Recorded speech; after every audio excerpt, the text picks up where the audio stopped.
Tá. Só que só para ilustrar, então, pessoal, a gente viu lá no primeiro e no segundo dia que o processo de gestão de SST eficaz, a gente tem ao mínimo essas etapas aqui.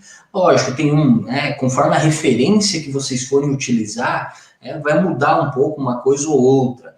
Mas isso daqui é um esboço para a gente compreender. Só que quando a gente olha um processo de melhoria contínua dessa forma, para a gente ter uma gestão de SST eficaz, pode ser que isso daqui fique um pouco confuso para alguns. Então, aqui a gente tem o PDCA. E aí, quando a gente pega o PDCA e a gente relaciona ele com o MASP, método de análise e solução de problemas, a gente consegue ter uma visão um pouco, como se fossem etapas que a gente precisa trilhar. Aí eu identifico o problema ou oportunidade, eu analiso o fenômeno, ou seja, como é que aquela circunstância se comporta, identifico as causas. Com base nisso, eu elaboro um plano de ação, treino as pessoas, organizo os recursos para que eu tenha condição de implementar o meu plano de ação. Aí eu verifico a execução, verifico o desempenho, corrijo, melhoro e padronizo o que precisa ser padronizado. Então, quando a gente pega o gerenciamento de riscos ocupacionais, que tem essa cara, que tem esse diagrama aqui, a gente tem que pegar todos esses elementos aqui e identificar como é que a gente consegue fazer esse negócio aqui rodar e ter uma melhoria contínua. E aí pode ser que muitos se perguntem, poxa, mas como é que eu consigo relacionar o gerenciamento de riscos ocupacionais ou o programa de gerenciamento de riscos com o PDCA e o MASP? Então, inicialmente, a gente vai começar nesse sentido. Eu vou mostrar como é que a gente consegue, com o uso de algumas ferramentas, iniciar o processo. Desde assim, entrei na empresa, o que eu posso fazer? É isso que a gente vai iniciar. Até chegar no fim da noite de hoje falando sobre metodologias de análise de risco, que é o que fecha esse ciclo. Então, vou pegar aqui e mostrar para vocês. Vamos pegar a primeira ferramenta. Imagina só que a gente chegou na empresa, a gente não tem ideia do panorama da empresa e a gente precisa fazer o quê? A gente precisa compreender qual é a situação atual da empresa. E para isso, pessoal, a gente pode usar o quê? Perceba que eu vou mostrar para vocês diversas ferramentas. Essas ferramentas elas podem estar incorporadas em solução mobile, que vocês utilizam no smartphone, elas podem estar incorporadas num software, Então, o que eu vou mostrar para vocês aqui são os recursos, que esses recursos eles podem estar todo num ambiente único que facilita a gestão. Então, assim, cheguei na empresa, eu posso utilizar um checklist para entender qual é a situação atual. E aí a gente tem checklist aberto, lista de verificação aberta. O que isso quer dizer? Que aqui é aberto, eu vou descrever qualquer coisa, vou colocar o registro, vou fazer minhas considerações. Isso daí, eu estou levantando, entendam isso como levantamento de informações, ok? E eu também tenho uma lista de verificação fechada. Qual é a diferença? Eu vou ter elementos já pré-determinados. Muito comum na segurança do trabalho. Por exemplo, é feito isso, é feito aquilo, é atendido isso, é atendido aquilo. E aí é pontuado, atende, não atende, parcialmente, estabelece as considerações. Então, ou seja, cheguei na empresa, no meu cliente, eu preciso ter um panorama da situação. E para mim ter um panorama da situação é fazendo o levantamento de informações. Fiz esse levantamento de informações, aí, concomitantemente, eu posso também solicitar para a empresa relatórios, de acidentes, doenças, fiscalizações, que já se teve, todas as informações. Também posso fazer brainstorming, palpite de ideias. Isso daqui é muito importante até para ter participação da liderança, dos colaboradores. E aqui, brainstorming, qual é a finalidade dele? Eu vou levantar aqui problemas, oportunidades. Na prática, como é que a gente faz isso? Eu coloco algum elemento aqui, documentação. Documentação de SST. E aí a gente pergunta para o pessoal, o aspecto atrelado à documentação de SST, o PPRA de vocês, o PCMSO, o laudo, LTCAT, análise de risco da 35, análise de risco da 12. E aí deixa as pessoas falarem, elas vão te falando problemas, oportunidades. Perceba que a gente não pode focar só em problema, a gente tem que focar também no que a gente tem oportunidade. E a gente vai escutando né? Deixa o pessoal livremente e vai colocando, né? Aqui simulação como se fosse um post-it, né? Porque isso é muito comum ser feito com um post-it. Levanta todo esse apanhado de informação. Então perceba, né, que a gente vai ter informação da lista de verificação, a gente vai ter um brainstorming, a gente vai ter diversos relatórios, que o primeiro ponto é identificar o problema ou oportunidade. Então a gente vai ter diversas informações. E aí a pergunta que se fica agora é o seguinte, tá, o que a gente faz agora? A gente precisa analisar o comportamento do problema. E aí a gente pode utilizar o que? Histograma. Né? O que é histograma? Nada mais é do que uma relação, né, entre um gráfico, né, onde eu tenho ali uma relação onde aparece a frequência de determinados índices. Aqui é um exemplo de percentual de ocorrências atreladas a acidente, ok? Então aqui imagina lá que eu listei todas as causas e o percentual de cada causa. Aqui eu consigo ver como é que se comporta aquela situação. Por exemplo, cheguei na empresa e identifiquei pelos relatórios que acidentes é um problema para eles.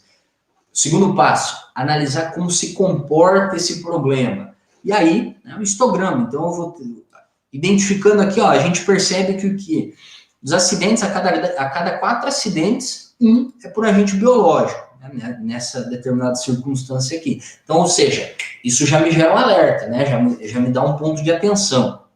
Com base nisso, tem outra ferramenta que eu posso usar? Posso utilizar um gráfico de Pareto. Né? O que é o gráfico de Pareto? Né? O gráfico de Pareto aí, economista italiano, né, que ele identificou que 80% das riquezas, né, da Itália estavam na mão de 20% da população. E aí isso daí foi aprimorado com o tempo, né? E aí a gente tem o princípio de Pareto, né? Que é mais ou menos o seguinte, que 80% da nossa dor de cabeça é por causa de 20%, né, dos problemas. Ou 80% das causas dos acidentes de uma empresa, né, ou melhor, 80% dos acidentes de trabalho de uma empresa, né, são decorrentes de 20% das causas. Então, um exemplo aqui, né? Se a gente pegar isso aqui é, todos os acidentes aqui de um determinado segmento, né? Tanto é que está 100% aqui. Se a gente pegar aqui, esses elementos aqui, eles correspondem a 80%, 81%. Se a gente pegar só essas 5 causas, elas correspondem a 81% dos acidentes de trabalho. Mas o que isso quer dizer, Edivaldo? Imagina que você chega numa empresa, você não tem todo o recurso para fazer o que você precisa, você não tem tempo, você não, né? Isso daqui te ajuda a priorizar. Quer dizer o quê? Esquece isso daqui por enquanto e pensa que isso daqui é 80%. Se você resolver isso daqui, você resolveu 81% do teu problema. Então o gráfico de Pareto nos ajuda nesse sentido. Aí vamos lá. Beleza, eu analisei o comportamento. Agora eu preciso analisar as causas, né, do meu problema. Aí eu posso utilizar aí o diagrama de Chikawa, né, espinha de peixe, né, como queiram. E aqui eu vou pegar, né, e vou atrelar as causas de determinado problema. Por exemplo, eu tenho o meu problema, né? Tem muitos acidentes com agente biológico. Perfeito. E a pergunta é, mas por que eu tenho muitos acidentes com agente biológico? Eu tenho problema no método de trabalho? Né? Se tem, quais as causas? Tem problema com máquina? Né? Tem problema com mão de obra? Tem problema com material? Com medida? Meio ambiente? E a gente vai relacionando todas as causas. Então a gente está levantando todas as causas daquele problema para a gente achar a causa raiz e solucionar o problema. Outra coisa, a gente pode utilizar aí 5 porquês também. Não quero diagrama de Chikawa, quero utilizar os 5 porquês. Dá também? Dá também. 5 porquês nada mais é do que você vai pegar uma determinada causa e você, por que aconteceu determinada circunstância? Por causa disso. Mas por que determinada, falhou?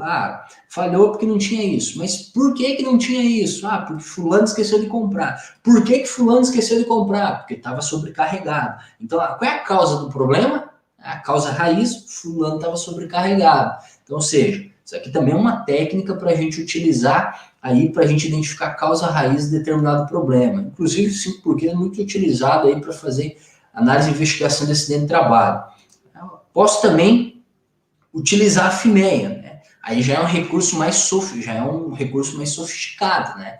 Aí eu vou levantar as falhas que podem ter em determinado processo, aí vou vou estimar qual é a gravidade do efeito, né? Já vou mostrar aqui a legenda, qual é a probabilidade de ocorrência dessa falha, qual é a probabilidade de detecção da falha, ou seja, antes de falhar, será que eu consigo detectar? E com isso eu tenho um nível de risco, né? Aí a gente tem aqui a legenda, né? FIMEA, ou ANF, né, como queira, é um método já mais sofisticado, requer um conhecimento da utilização da ferramenta, mas é um método muito interessante para a gente utilizar, aí, principalmente para identificar causas de determinado problema. Né? E identifiquei as causas, né, a causa raiz de determinado problema. Então, imagina que você chegou na empresa, independente das ferramentas que você está utilizando, identificou vários problemas e, consequentemente, as causas. Agora você precisa agir, você precisa fazer alguma coisa. E é uma primeira, que é o chamado construção do plano de ação. E uma primeira pergunta que a gente se faz é o seguinte: como é que eu construo um plano de ação? Eu pego todas as demandas e vou estruturando um plano de ação?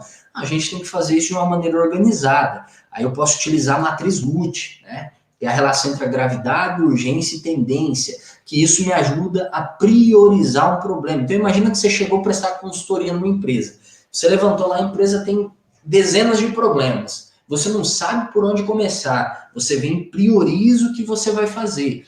É com base nisso você lista lá todos os problemas. Aí você vai lá, qual é a gravidade desse problema? Você vem aqui e pontua, né? Qual é a urgência do problema? Você vem aqui e pontua, né? Com base aqui na legenda.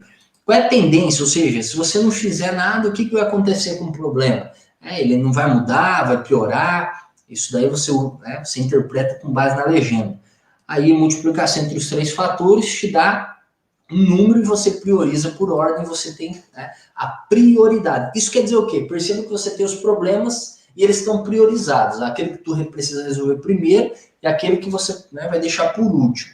Até por isso que, né, prioridade. Né? Qual é a tua prioridade? Resolveu um, vai para o segundo. Resolveu do outro, vai para o terceiro. E dessa forma. Com base na priorização, aí vem a pergunta. Agora eu preciso elaborar o que é que eu vou fazer. Eu já sei a prioridade, eu sei o problema. Agora eu preciso resolver o problema. Aí a gente pode utilizar aí o método SMART, né, que vem do acrônimo, dos seguintes acrônimos, né? S, M, A, R e T. Então você tem um problema. Aí o problema é tem muito acidente em determinado processo que precisa, né? Foi seguir todas as hierarquias, não foi conseguido eliminar o perigo, nem reduzir, tem que usar o equipamento de proteção individual. E aí você vê que é um problema que os trabalhadores não usam. E aí você precisa implementar uma ação para que eles usem o equipamento de proteção individual. Aí você tem que criar a atuação, ela tem que ser específica, né? Ela tem que ser algo mensurável. Né? Vou realizar um treinamento. Tá, treinamento para quem? Treinamento para os colaboradores da mecânica, né? Tem que ser mensurável. Vai treinar quem? Todos, 70%, 80%? Não tem que colocar, não, vou treinar colaborador da mecânica 100%. Né? Tem que ser atingível. Será que 100% você consegue treinar todos eles? Isso é atingível? Nossa, tem que ser atingível. Tem que ser relevante, né, perante o seu problema. E tem que ser temporal. Né? Você não pode pegar e colocar lá, vou treinar todo mundo, né, até 2022. Né? Você tem que ser algo ali que tem que ter um sentido, tem que ter uma lógica até em relação ao tempo. Então, com base nessas especificações aqui, você vai conseguir ter uma clareza do que você precisa fazer, da sua tarefa. E aí, com essa clareza, você vem aqui e joga no 5W2H. Acredito que todos já ouviram falar, né? Aí o 5W2H, você fala, o que eu vou fazer, como é que eu vou fazer, né? Por que eu vou fazer aquilo, né? Onde é que eu vou fazer, quando, por quê, quanto. E assim a gente consegue estruturar o plano de ação. Percebam que isso daqui, se vocês perguntar, poxa, mas teoricamente eu utilizo as três. Chega um determinado momento que você já consegue pensar com base nessas ferramentas que facilita muito o teu trabalho. Então elas são até ferramentas de aprendizagem, até para você conseguir estruturar melhor as suas ações. Aí, Divaldo, tem uma matriz muito interessante que eu gosto de usar, principalmente quando você está falando em grandes companhias, que é a matriz RACE. Que isso daqui você pega lá, né? Isso aqui é principalmente quando você tem muito problema de comunicação dentro da empresa. Então você determina as tarefas que vão ser feitas e você pontua. Quem que é o responsável por fazer? Quem que é o aprovador daquela tarefa? Quem precisa ser consultado e quem precisa ser informado daquilo? Por que isso? Para evitar problema de comunicação. De repente você prevê uma tarefa e aí a pessoa vai lá e está fazendo a tarefa. E aí quem nunca passou por esse problema, está fazendo a tarefa, e alguém vê, o que você está fazendo? Não, nem fiquei sabendo que você ia vir aqui, né? Não tem? Vocês nunca passaram por isso? Eu passei muito por isso em consultoria. Você chegava na empresa fazer o trabalho e aí tinha pessoa lá, mas o que você está fazendo aqui? Nem sabia que você ia vir aqui. Aí tem um que precisa ser consultado. Poxa, mas hoje eu não vou conseguir te atender. Ou seja, teve alguém que definiu que eu ia fazer aquilo, alguém aprovou, mas não consultaram quem ia me acompanhar, né? E aí o trabalhador fica me perguntando o que eu estou fazendo lá. Por quê? Porque ele não foi informado que eu estava lá, que eu ia lá fazer esse trabalho. Então a matriz RACI, ela tem essa funcionalidade, né? Para que a gente consiga prever todas as pessoas, as partes interessadas em determinada circunstância ali, para evitar ruído de comunicação. Isso aqui ajuda muito no plano de ação e na execução das tarefas. Aí, né, vem a parte de execução, né, fazer acontecer. E aí perceba que no fazer acontecer vocês podem utilizar diversas ferramentas para ajudar vocês no dia a dia.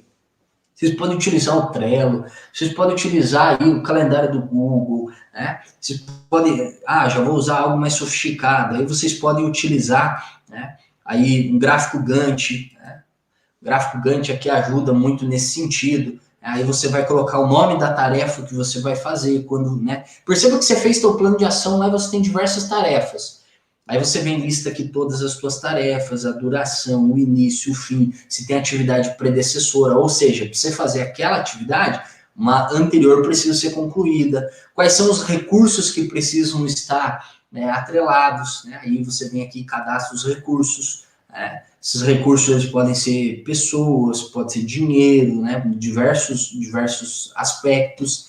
Aí isso daqui você tem um calendário, você consegue fazer uma relação aqui com um calendário, isso aqui te dá notificação. Isso aqui é bem interessante, né? A maioria dos softwares, inclusive da área de SST, utilizam uma estrutura muito similar aqui nesse sentido. Então, isso daqui ajuda a organizar a estruturação da ação. E aí, né, com base nisso, a gente vem aonde?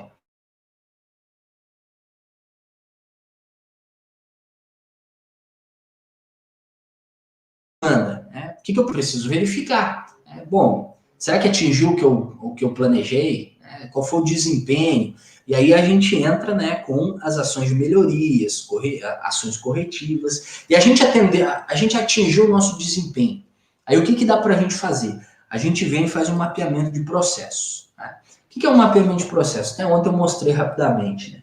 A gente vai... Percebam que aqui está o processo de gestão de riscos. Vocês podem fazer isso onde vocês trabalham, para os seus clientes, todos os processos. Processo de gestão de riscos, processo de gestão das medidas de controle, vocês podem fazer aí gestão das documentações, vocês podem fazer processo aí, gestão de afastamento, vocês podem fazer todos os processos que tem na organização, onde tem as entradas, que são inputs, né, e as saídas, outputs. Que aí você vai elencar aqui todas as entradas, aqui, por exemplo, gestão de riscos, né? Identificar os perigos é uma entrada, analisar o risco é outra, avaliar o risco é outra. E você tem uma saída. E você descreve todos os macroprocessos atrelados àquele processo. Perceba que isso daqui te dá uma clareza da tua demanda, né? Mas ainda não fechou o ciclo. O que a gente faz depois disso? A gente vai lá e elabora um fluxograma do processo. Então, aqui tem um fluxograma de gestão de afastamento. Aí tem o início do processo até o fim do processo e todas as tarefas, as inter-relações que precisam ser realizadas. Depois que você fez esse mapeamento de processo, de todos os processos da empresa, você vai lá e faz o quê? Né? Aí você vem e você vai lá e elabora um procedimento operacional padrão, né? E aí aqui está o procedimento operacional padrão, que você vai descrever o que vai ser feito, como que vai ser feito, quem tem que fazer, qual é a responsabilidade. Você vem e descreve tudo aqui. Né? Isso aqui é gestão de afastamento. Ou seja, isso daqui, né? Agora, fez isso, as pessoas precisam ser treinadas, conscientizadas, né? que você tem um procedimento, você cria indicador para garantir que você está atendendo esse seu processo. Então, essa forma aqui a gente viu até agora ferramentas que vão ajudar nesse processo de gestão. Só para vocês terem uma ideia, né, vou mostrar aqui rapidamente, existem diversas ferramentas, né, isso que eu mostrei para vocês ali, né, ó, só para vocês terem ideia, eles têm uma ordem sequencial e lógica, todas elas que eu mostrei para vocês.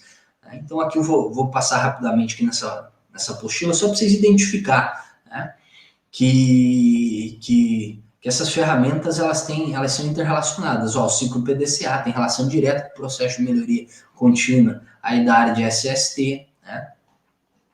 Aí o MASP, que dá para trabalhar relacionada a SST, a PDCA, que foi o que eu mostrei para vocês, tá aqui a inter-relação entre os dois, né? E aí a gente entra na aplicação prática, ó, que eu estava mostrando para vocês. Essas 10 etapas, tipo, cheguei na empresa, o que eu faço? Tem da etapa 1 até a etapa 10, né? Se a gente entender isso, pessoal, né? Pô, entendemos isso, como é que a gente faz na essência. Entendendo isso, a gente consegue compreender, né, o que é gestão. Né? Então, ou seja, eu sei do começo ao fim o que é gestão. E se eu sei do começo ao fim, né, o que é gestão, percebam que a metade do caminho a gente já andou. Né? Poxa, eu sei qual é o primeiro passo que eu tenho que dar e eu sei qual é o último passo que eu tenho que dar. E dentro do primeiro e último eu tenho diversas ferramentas que podem me ajudar. Nesse sentido a gente entende de gestão. Né? Perceba que eu fui mostrando